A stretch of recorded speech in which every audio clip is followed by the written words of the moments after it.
지나간 1년 동안 신명기 말씀을 이렇게 체계적으로 함께 나눌 수 있도록 은혜 가운데서 집회를 친히 주장하시고 인도하셨던 주님께 감사를 드립니다.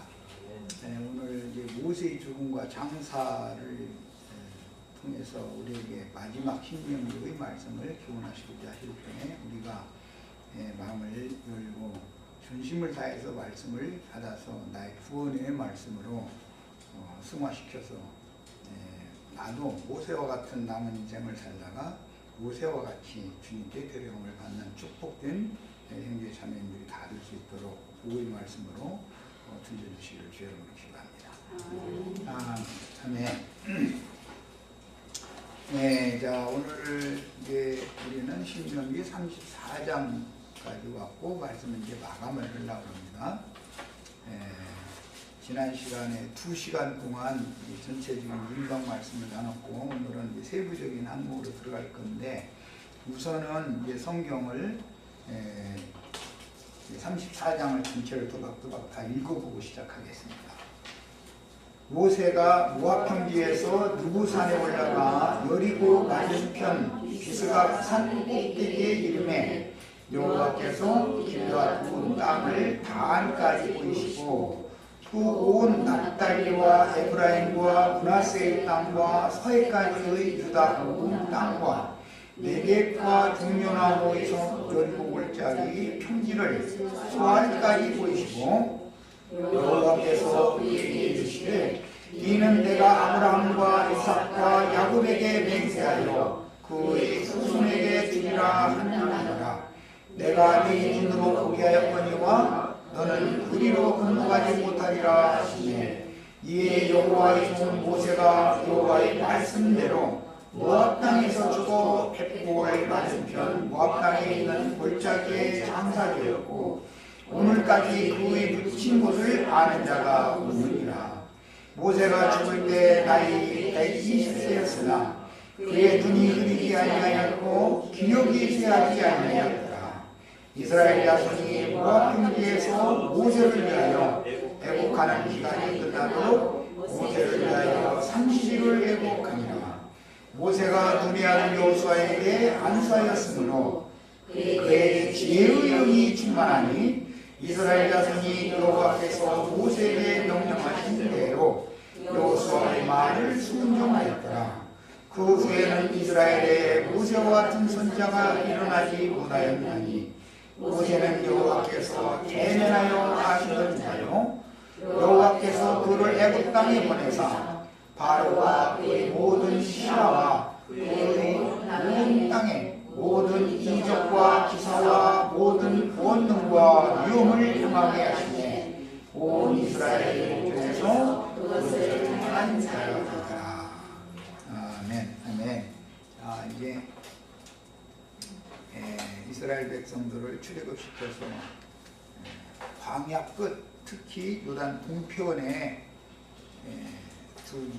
두 지파 반을 위해서 기업을 주었던 그곳까지 인도하고 그곳에서 죽어서 장사된 모세에 대한 그 일생의 마감 이야기를 오늘 우리가 읽었어요. 지난 2시간 동안에 그 전체적인 윤곽 말씀은 나눴고 오늘은 이제 구체적으로 그 내용을 세밀하게 들어가겠습니다.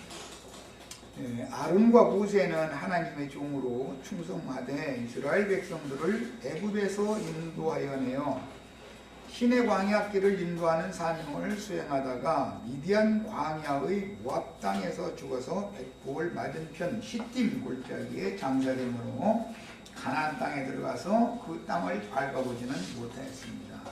그 가나안 땅이 안식이라고 그러죠. 너희가 아직은 안식에 이르지 못하였거니와 광야에서 계속 그렇게 여러 번 말씀하셨죠. 가나안 땅에 들어간다는 것은 완전한 안식에 들어간다 그런 뜻이고 안식의 주인이신 예수 안으로 들어간다 그런 뜻인 거예요. 그런데 모세는 그때 당시 안식이신 그리스도 바로 문턱 그리스도 앞에까지 이스라엘 백성들을 인도를 했지만 정작 본인은 들어가지 못하고 그 안식의 땅에서 뒤편에서 이제 죽게 된 거였어요. 이것은 그리스도의 천국을 소망하며 앞으로 이루어질 천국으로 안내하는 율법과 선지자의 때를 마치고 천국의 주인이 친히 오셔서 이루신 그리스도의 천국 시대를 기다리는 역할은 일리야의 영과 능력으로 주님 앞에 보내심을 받은 세례 요한, 침례 요한을 통해서 마무리가 되는데, 천국을 향한 첫걸음인 출애굽과 광야 사역을 시작했던 모세는 그 당시에 주님의 왕국을 상징하는 가나안 서안 가까이에 이르렀지만 거기까지 인도 직분으로 일생을 마감을 하였습니다. 그러니까 요단 동편 기업은 모세가 주는 것이고 요단 서편의 기업은 여호수아가 주는 것이죠. 이게 다 그 기점을 잘 아셔야 돼요.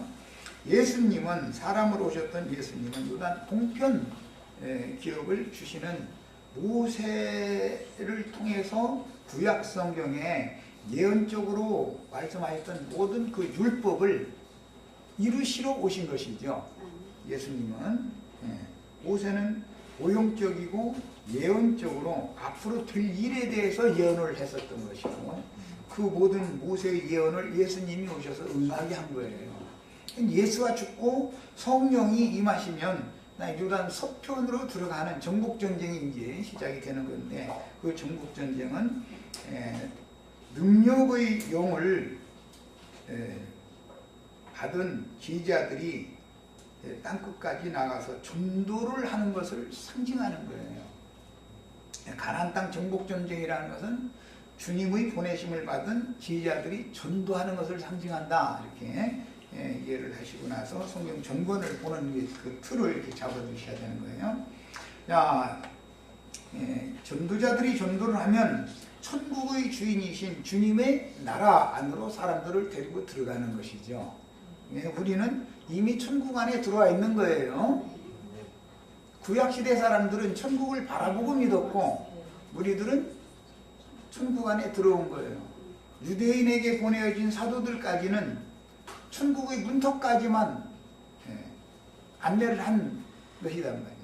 그러나 이제 성령이 보낸 사도들은 천국 안으로 사람들 데리고 들어가는 거예요.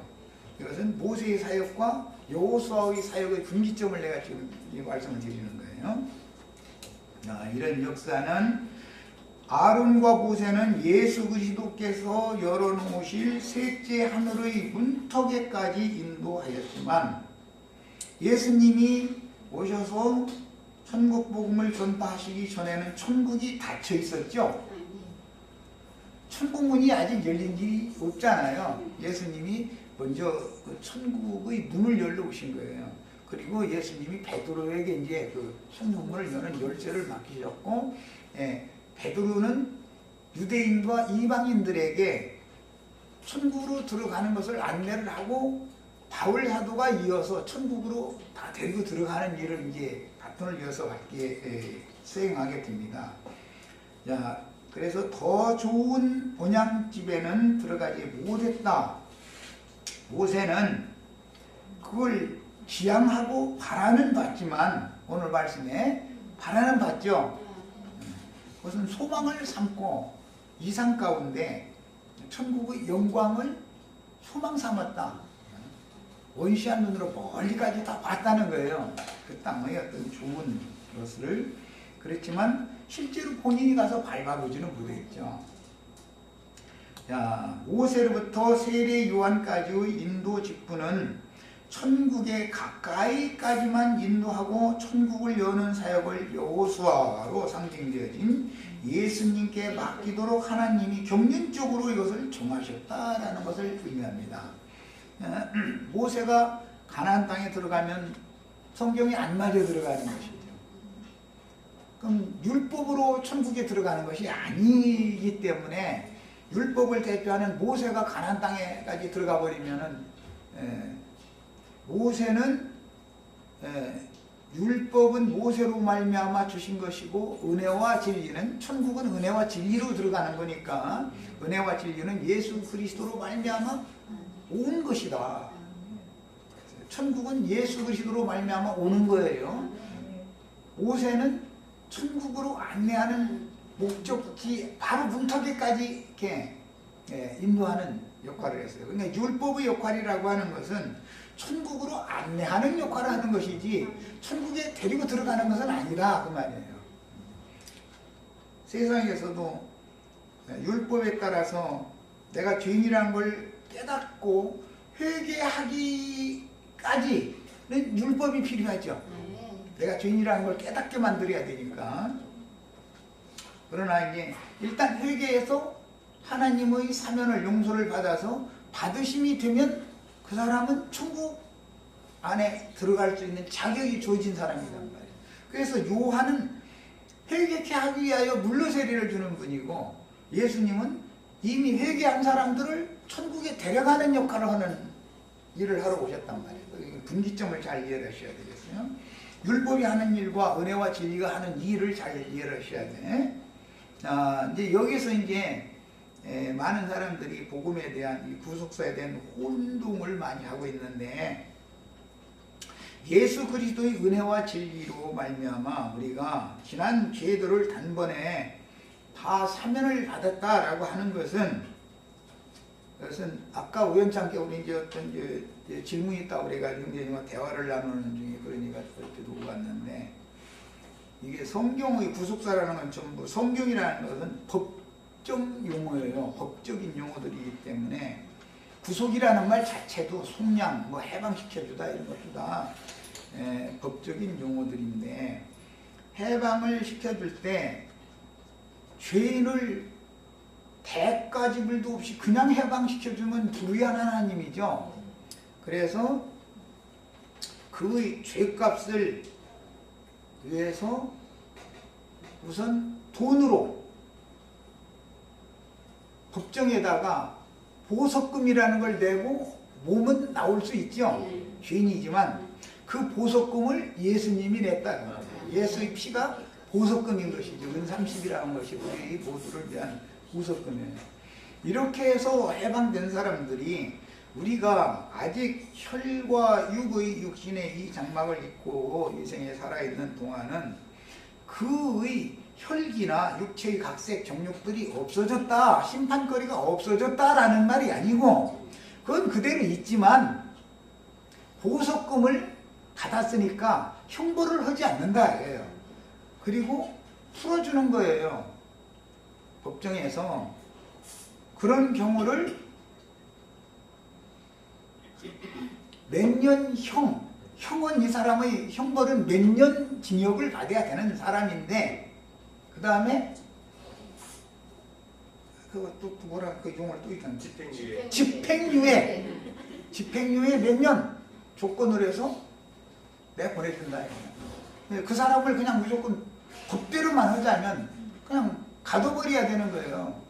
그럼 그 사람을 가둬놓고 나면 그 사람의 아내도 병들어 있고 자식들도 아직 자라고 있는 중이라는데 그 가정을 어떻게 할 거예요?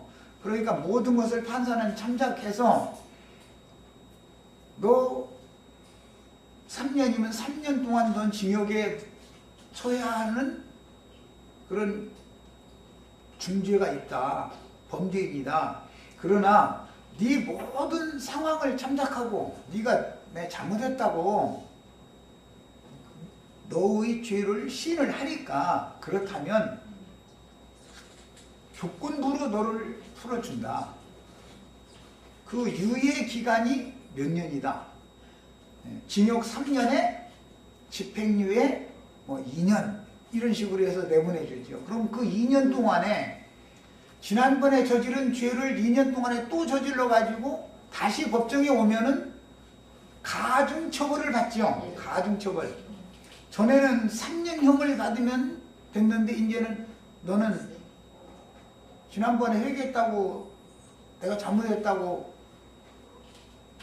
내 가정사가 이렇고 이런데 나를 좀 참작을 좀 해달라고 이러고 호소를 해길래 내가 너를 가두지를 않고서 풀어놔줬는데 집행유예 기간을 줬다. 그것도 길게 준 것도 아니고 2년 동안만 네 하는 처신을 봐가지고 잘못을 또 저지르지 않는다면 아 너는 완전히 회개한 것이 진짜구나 라고 인정해서 죄가 없는 걸로 이제 3년형 받은 것 자체도 없어지는 거예요. 소멸되는 거니까 해서 집행유예로 해서 풀어줬더니 또 잡혀왔어. 이런 처죽일놈 같으니라고. 너는 3년으로 안 되겠어. 5년 이제 이런단 말이야. 이런 것이 은혜로 구원받은 사람들의 교회 생활이다라는 말이야. 그러니까 이런 성경의 구속사를 잘 알아야 돼. 지난 죄들을 사면받고 진리의 말씀이 믿어져서 거듭났다고 해서 죄나 형벌이 없어졌다는 것이 아니라 죄와 형벌은 그대로 있지만 간과 없는 걸로 여겨주고 그 대신 너를 풀어서 해방을 시켜줄 테니까 나가서 교회 생활을 잘해라. 교회 생활을 잘해서 아무 문제 없이 교회 생활을 남은 기간 동안에 네가 잘했다고 하면은 너 사형받을 그 죄가 있는 것도 없는 거. 이제 완전히 그리스도 심판대에서는 너는 완전히 이제 그 죄나 심판에 상관없는 사람이 됐다. 너는 완전히 의인이 되었다. 라고 그때 가서 두 번째 판정을 받는 거예요. 그리스도 심판대인 거예요. 야, 이런 문제를 구속사를 잘 이해를 하셔야 돼요. 교회 생활을 하는 동안은 우리가 집행유예를 받은 거예요. 그래서 교회 보고는 은혜의 시대다 그래요. 교회 시대는 그냥 값없는 은혜로 간과 힘을 받은 것이지 없어진 게 아니에요. 이것을 잘 아셔야 돼. 그러니까 교회 생활을 함부로 하면은 세상 사람보다 형벌이 더 커요, 적어요? 세상 사람보다 형벌이 더 큰 거요. 이것을 알아야 돼. 그런 경우는 왜? 은혜를 원수로 갚았으니까. 당연히 심판을 해야 되지만 너를 값없는 은혜로 그냥 사면했다고요. 간과 해줬다. 의롭다 하심을 받은 것이지 네가 의인이 된 상태는 아니야 아직. 이제 이런 것을 잘 이해를 하셔야 돼요. 그러니까 교회 생활을 함부로 하면 형벌이 더 크다는 걸 알아야 돼요. 한 번 은혜를 받고 성령의 참여한 바 되고 내세의 소망 그런 것도 맛도 보고 다 그랬지만 다시 범죄를 하면 어떻게 할 수 있다고? 없다고? 다시 회개하게 할 수가 없는 것이다. 그래서 은혜의 성령을 소멸한 자가 당연히 받을 형벌이 얼마나 더 중할지 너는 생각을 해라. 그래서 이렇게 말씀이 나간 거예요. 이런 것이 이제 정리가 안 돼 있기 때문에 구원 89원은 우리 그냥 믿었으니까 그냥 다 돼버렸어 그냥 이미 그냥. 그래서 천년왕국이 지금 와버렸어 이제 막 미리. 또 천년왕국이 왔다고 또 날마다 자기를 또 못 박는 천년 동안 못 박는다고 하니 또 그것도 헷갈리는 일이고 너무 정리가 안 돼 있다 이거예요. 복음의 진리가 예수 그리스도가 심판을 다 받았지만 우리에게는 아직 심판이 남아있지요. 심판을 집행을 보류하여 풀어줬을 뿐이지 교회 생활을 하는 동안 네가 어떻게 하는 것을 다 보고 나서 네 인생을 마친 다음에 그리스도 심판대에 세워놨을 때 그때 정말로 죄가 없는 사람으로 인정을 받든지 아니면 그 중한 형벌을 받든지 거기서 결정하겠다 그 말이에요. 지금은 보류 상태지요. 심판이 보류 상태인 것이지. 예. 나의 죄가 없어진 게 아니에요. 죄가 있다는 건 형벌이 아직 남아있다는 말이에요. 그러니 더 조심을 해야 되는 거예요. 은혜로 구원을 받아서 교회에 들어온 사람들이 더 조심해야죠. 세상 사람들은 모르니까 모르고 행한 것은 덜 맞는다 했어. 안 맞는 건 아니에요. 모르고 행한 자는 알고서 행한 자보다 덜 맞는다고 돼 있어. 우리는 뻔히 알죠. 그러니까 만약에 또 교회 생활을 하는데도 하나님이 하지 말라는 짓만 올라가면서 하는 교회 생활을 했으면 더 맞을 것 같아요? 덜 맞을 것 같아요? 세상 사람보다 한 대라도 더 맞아. 이것을 알아야 돼. 구원받은 사람이 더 위험 소지가 더 많다 이걸 알아야 돼. 자, 그래서 우리가 이 생에 살아있는 동안은 나는 다 되었다고 누구도 자긍할 사람이 자긍하면 안 되는 것이고 자긍할 사람이 할 만한 사람이 없죠. 자, 그러니까 예수님이 전도를 시작할 때, 요한이 전도를 시작할 때 한 말과 똑같이 회개하라 천국이 가까이 왔느니라 라고 시작하죠. 그리고 나서 이어지기를 세례 요한의 때부터 지금까지 천국은 침노를 당하나니 침노하는 자는 빼앗느니라. 모든 선지자와 율법을 예언한 것이 요한까지니 이렇게 말씀을 하셨어요. 자, 그러니까 육신으로 오신 예수님 때, 요한 때까지, 요한으로부터 육신으로 오신 예수님 때까지는 천국이 가까이 온 상태였지 천국에 다 들어간 상태가 아니었죠. 그것을 아셔야 돼. 율법과 선지자와 율법이 예언을 한 것은 요한 때로서 끝이다 이거예요. 그 다음부터는 선지자와 율법의 예언이 예수를 통해서 이루어진단 말이야. 예수를 통해서 이루어진 상태 안에 들어가면 안식에 들어가는 거예요. 왜? 안식의 주인이 예수님이죠. 예, 가나안 땅 소안에 들어갔다라는 말은 예수님 안에 들어갔다 그런 말이에요. 그럼 그 예수가 어떤 예수냐? 우리를 대신해서 형벌을 받으시고 장사되시고 육체로는 그렇게 죽임을 당하신 이유가 뭐냐면 예수님이 오셔서 에녹이 엘리야가 한 것처럼 세상을 정죄하고 하나님의 의를 전파를 했단 말이에요. 그러면 세상이 미워하게 돼 있어. 난 세상 사람들 뭐 하는 거 보면 이거는 전부 거짓과 이게 다 술수고 이거는 다 전부 꼼수들이다 말이야. 내가 이제 댓글에다 가끔 신문 보고 나서 이렇게 순전히 이건 꼼수다 말이야. 국민들, 어리석은 국민들 속이는 거다 말이야. 이렇게 하면은 그 세상 정죄를 안 했으면 좋겠다는 거야. 선한 생각하고 세상과 교회가 몇 마리 그러느냐고 이제 우리 자매도 아유 저 세상 얘기 하지 말라고 했는데 세상 얘기를 얼려서는 게 아니라 하나님의 종은 세상을 정죄하고 하나님의 의를 세상에 선포를 하는 사명을 받아서 보냄을 받는 거야. 그러면 그 말을 대적하고 받아들여 주지를 않는다 이거예요. 그러면 육체로는 죽임을 당하고 영으로 살리심을 받아서 하늘 영광에 들어가게 되는 건데 육체가 죽임을 당한 이후에 모세의 시체를 어디다 묻었는지 후세가 아무도 모른다는 거잖아. 예수님 어디다 묻었는지 후세가 아무도 모르죠. 에녹의 시체가 어디에 묻혔는지 누가 알아요? 성경에 뭐라고 되어 있어요? 세상을 정죄하고 의를 전파하던 에녹이 저희 하나님께서 데려가심에 세상에서 다시는 보이지 않았다. 시체를 세상에 놔두고 무덤을 이렇게 표시를 해놔두면 세상에 그 사람의 그 영과 정신과 그 사람이 가르치든 지향하든 세계는 안 보이고 무덤만 보일 거 아니야. 무덤만. 그래서 구약 성경에 보면 무덤을 만지면 부정하다 정하다? 부정하다. 무덤 만지면 다 부정하다고 그러는데 그러면 아버지 돌아가셨는데 무덤 안 써? 어떻게 하란 말이요? 집에서 그냥 썩게 봐도? 시체 썩게? 어떻게 하란 말이요? 신약 성경에 보면 유대의 지도자들 보고 저의 입은 열린 무덤이다. 그랬어. 그러니까 유대교 지도자들, 오늘날 말하자면 기독교계의 지도자들은 무덤이요. 그 속에 전부 썩은 것들, 시체가 가득해. 그런데 입에서는 썩은 냄새가 자꾸 나와. 그 사람이 막 축복했을지어다 한마디 하면 막 그 무덤 속에 있는 썩은 귀신이 막 나와. 그럼 또 막 이 사람들은 또 그 귀신의 영 받느라고 아멘 할렐루야 막 나 자빠져. 그러면 이게 지금 그렇게 부정해진다 이거예요. 무덤을 만지면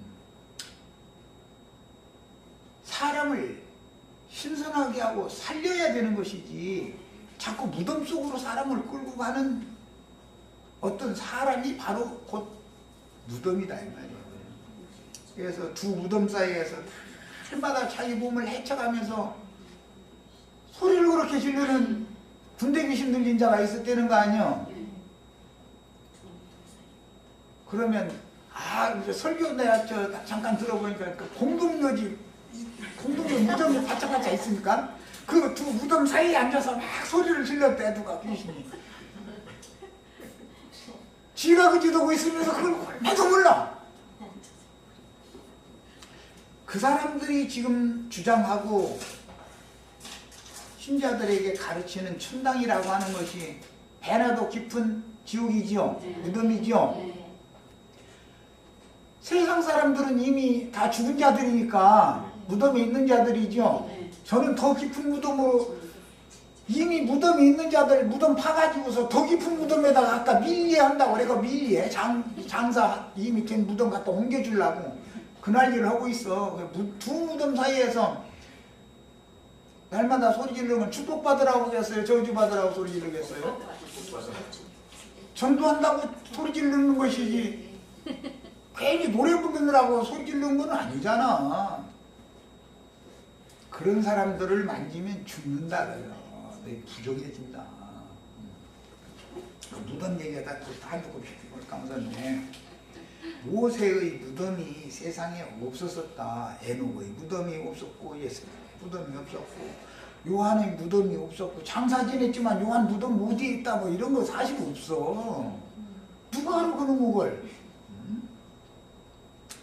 이런 것은 세상에는 아까 우리 김자매님이 그거 이제 얘기했는데 아무런 소망이나 미련을 두고 사는 사람들이 아니었다 이거예요.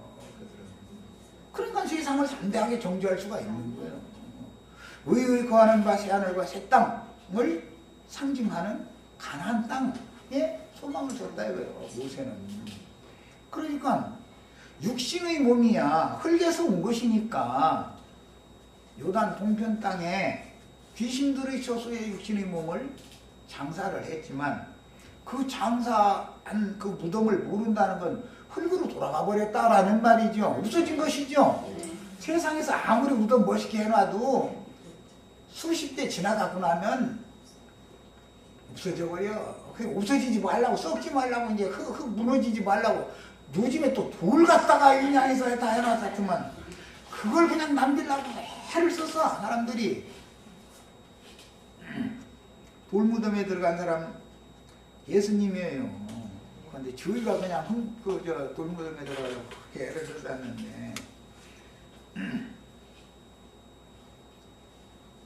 이 땅에 세상에 아무런 여한이 없는 사람으로 살다가 여한 없이 떠나는 거예요. 그러려면 어떻게 해야 되겠어요? 죽는 날을 늘 고대하고 기다렸어야 되겠죠? 그런 사람이다 이거예요. 모세는 그런 사람이었다. 에녹도 그런 사람이고 예수님도 그런 사람이고 오래 사는 것이 징글맞아. 그런데 120년이나 살았으니까 뭐 그것도 하나님이 오래 살게 해야 되니까 오래 살게 하신 것일 뿐이고 우리도 이런 말씀을 통해서 세상에서 나죽골랑 우리 선산 어디 양지바른 곳에 묻어달라고 자식들한테 유언하고 죽었다가는 자식들 나중에 교통사고 나서 다칠 수도 있고 잘못하면 심하면 죽을 수도 있어. 괜히 먼 거리 왔다리 갔다 하다가 그리고 뭐 추석 명절 앞두고 나서는 벌초로 간다고 가가지고서 벌초 가지고서 고생하니까 땅벌초에서 고생하고 하시지 말고 나 죽으면 나라는 이 육체에 대해서는 다 흙에 속은 것은 흙으로 돌아가게 마련인 것이고 하늘이 하나님께로부터 나 영혼은 새 집을 덧입혀져 가지고 신령체로 덧입혀져서 영혼은 영광의 세계로 가는 거니까 이 껍데기 일랑 미련을 주지 말아라. 자식들한테 유언을 남겨도 성경대로 유언을 남겨야 되는데 좋은 무덤 해달라고 그러고 죽었다가는 자식들 대대로 고생시킨다니까.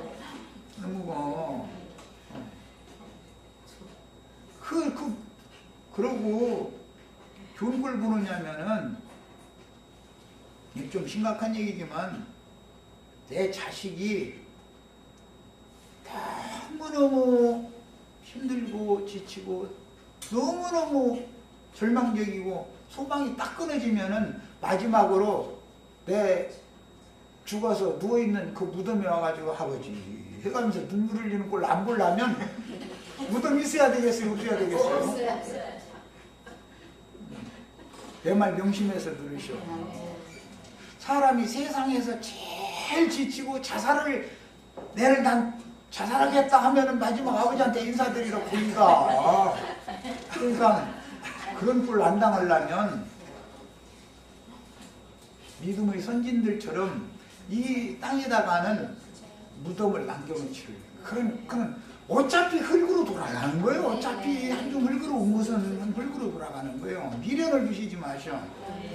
정말 형제님 말 너무 말이야. 그냥 세상을 그냥 칼로 물베듯이 이렇게 모지락스럽게 그런데 말이야. 그래도 좀 어느 정도는 좀 이렇게 문을 좀 세상에 대해서 열어주셔야 되지 않냐고 이러면 참 난 답답해. 세상 사랑하는 것은 내가 안 가르치고 세상 복 받으라고 하는 것은 내가 안 해도 길을 써. 잠도 안 자고 가서 돈 벌겠다고 이 세상과 친해지려고 거기다 대고 또 돈이 조금이라도 안 벌려야지 또 그가 욕심껏 해서 뭔가 조금 반에 반이라도 생기지.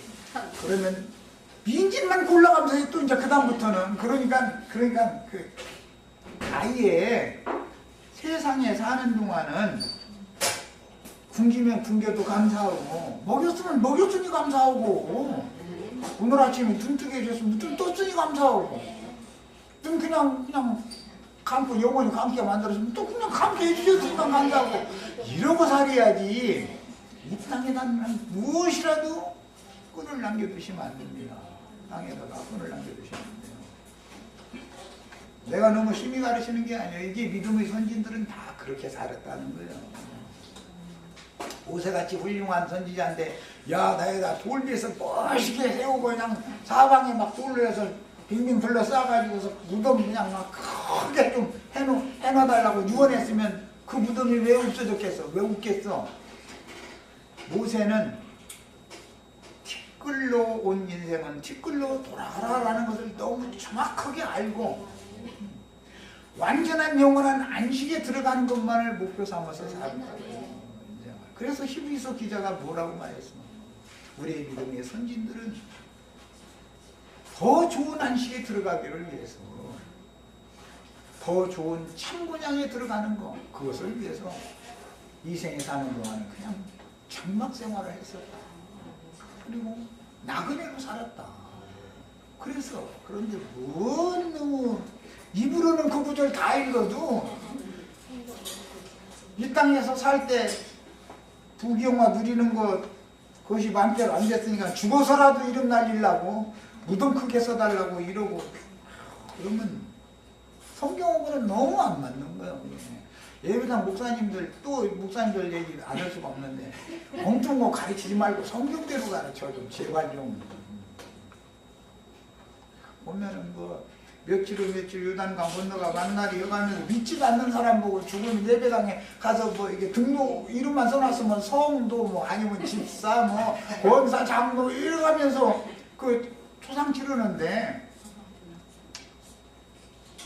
모세 초상 치르는데 뭐 성도라고 써붙여놓고 초상 치른 일도 없고 예수님 초상 치르는데 뭐 거기다 뭐 장로라고 뭐 간판을 써붙였겠어. 뭐 뭘 써붙여가지고서 조상을 치렀겠어. 그냥 티끌로 온 걸라 그냥 자연으로 돌아가는 거예요. 티끌로. 중요한 것은 위로부터 난 속생명이 천상의 세계, 극락의 하나님의 새 세계에 들어가는 것을 목적을 삼고 살아야 정상적인 거예요. 그렇게 살아가지고 가난하게 사냐고. 아니 내가 언제 가난하게 살으래. 열심히 살으시라고. 그 대신 허황된 생각 버리고 정직한 손으로 가서 열심히 일을 하라고. 그러면 출산 먹을 건 안 주겠냐. 먹을 것과 있고 입을 것이 있으면 감사한 줄로 여기고 축한 줄로 여기고 감사하게 여기고 이러면서 살다가 세상에 대해서는 그냥 미련 없이 툴툴 털고 떠날 수 있어야 돼. 미가엘이 와가지고 가자 하면 인예상 오셨느냐고 진작좀 오시는지 아이고나 정말 얼마나 힘들었는지 아시냐고 이러고서 기뻐서 가야 되는데 우리 저 손자 대학교만 졸업하려고 그래가라고 이러면은 손자 대학교 졸업하면 장가 가는 거 보여달라고 하겠어?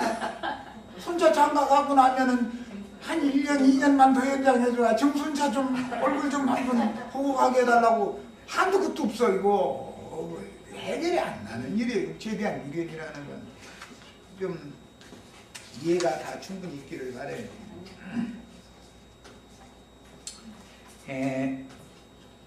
모세는 비록 광야에서 죽어서 백불이라고 하는 맞은편의 히팀 꼴짜기의 장사가 됐어요. 그렇지만 그가 지향하는 것은 하나님이 친히 지으시고 경영하실 터가 있는 한 성을 바라보고 이 생을 행인과 나그네로 광야길을 걸었던 거예요. 그러니까 시체에 대해서는 미련이 없는 거예요. 그것은 흙의 송건데 흙으로 돌려보낼 거 아니에요. 우리도 다 이런 인생을 사셔야 돼요. 무덤 쏘느라고 또 유언했다가는 자식들 고생시켜. 제발. 그러고 나는 혹시 두려워서 내 아들이 나이 먹어가지고 내 무덤 앞에 와가지고 무릎 꿇어가면서 속에서 참던 눈물을 흘려가면서 아버지하고 부를까봐 난 겁나서 무덤 없애라고. 겁도 안 나? 사람들이. 내 말 이해를 잘 하셔야 돼요. 우리 저 자매님들 저 죽을랑 너희 아버지 옆에다가 묻어다고 이랬다가는 와서 엄마 만약에 그랬다가는 큰일 나는 거예요. 정신들 차려. 하영재님은 무당도 쓰지 말아야겠다. 그러면 부활을 어떻게 되려느냐고. 이미 부활했는데 무엇는 부활을 또 기다려. 우리 죽은 자가 살아났죠? 무덤 속에서 흙이 부활할 거예요. 흙이? 이 육신 이렇게 죽은 것이 부활되면은 우리 증손자가 만약에 고손자가 너희 고조 할아버지가 그러면 알겠어 걔들이? 사람들이 생각을 바꿔야 되는데 성경에 이런 말씀들이 수도 없이 많이 나와요. 엘리야도 요단강 건너가 가지고서는 막 불말과 불병거 타고 이제 하늘에 하나님께로 올라갔다고 그러니까 막 사람들이 다 불말과 불병거 타고 하늘로 가려고 꿈을 막 꾸고 있어.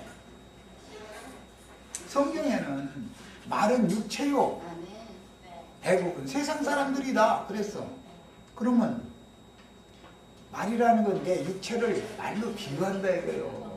말은 힘을 상징하는 거예요. 그래서 맨마력 옛날에 그렇게 불렸어. 말 몇 마리가 끄는 힘이다. 말 한 마리가 끌 수 있는 힘 보고 마력이라고 그래. 인간의 육체의 힘이라는 게 대단하다는 거예요. 그걸 상징하는 거예요. 육체의 힘이 끝까지 남아있으면 돼요? 안 돼요? 안 돼요. 그 말은 100가닥의 생명줄을 받아가지고 왔으면 한 가닥 한 가닥 시간이 갈수록 끊어져야 되는데 삭아가지고 없어지다가 나중에 한 가닥 대롱대롱 매달려 있다가 톡 끊어져야 되는데 50가닥이 남은 상태에 죽으려면 쉽게 죽어져요? 안 죽어져요? 눈도 못 감어. 뭘 죽는데 고생하는 것이 사느라고 고생하는 것보다 얼마나 불쌍해. 편안하게 간다는 것은 무슨 뜻이요? 99가닥 끊어진 지가 옛날이었고 지금 한 가닥도 다 삭아가지고 비실비실하던 한 가닥이 그냥 힘도 없이 툭 끊어지니까 그냥 갔다 그 말이잖아. 평안히 가셨다. 다 평안히들 가시길 바래요. 욕은다고 쉬지 말고 평안히 가야 돼.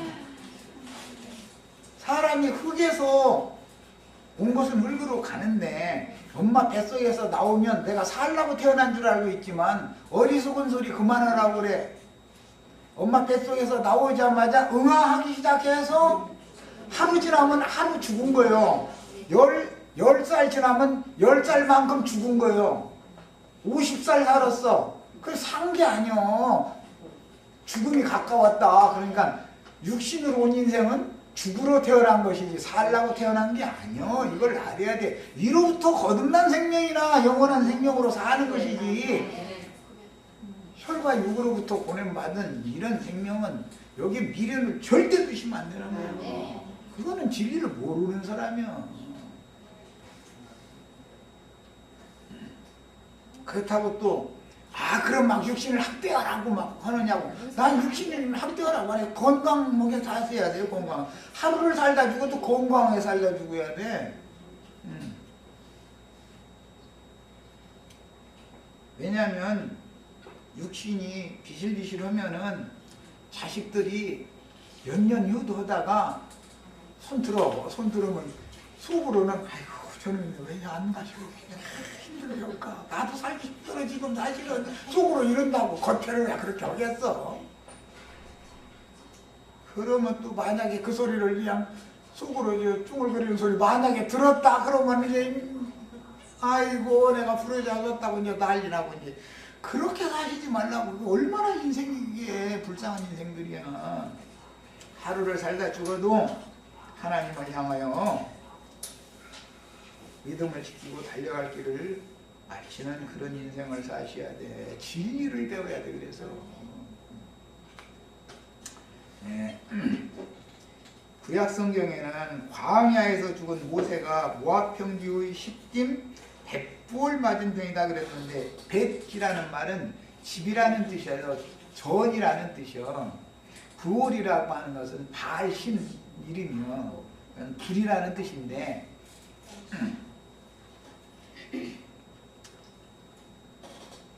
불신의 집이다 그래요. 부처라고 소리 들어보셨죠? 그게 바알 새 부을 할 때 그 불자예요. 불교라고 그러죠. 불교. 붙다 보고 불이라고 그러잖아요. 그래가지고 성불 하세요. 부처님께라 그 말이에요. 성불. 네? 그렇게 말하는데 그게 바알불, 바알신의 아들이다 그런 뜻이요.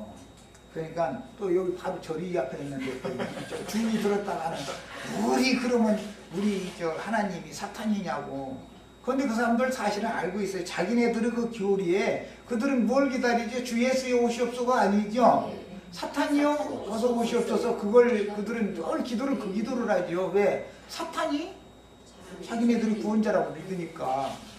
그러니까 좀 너무 비밀스러워.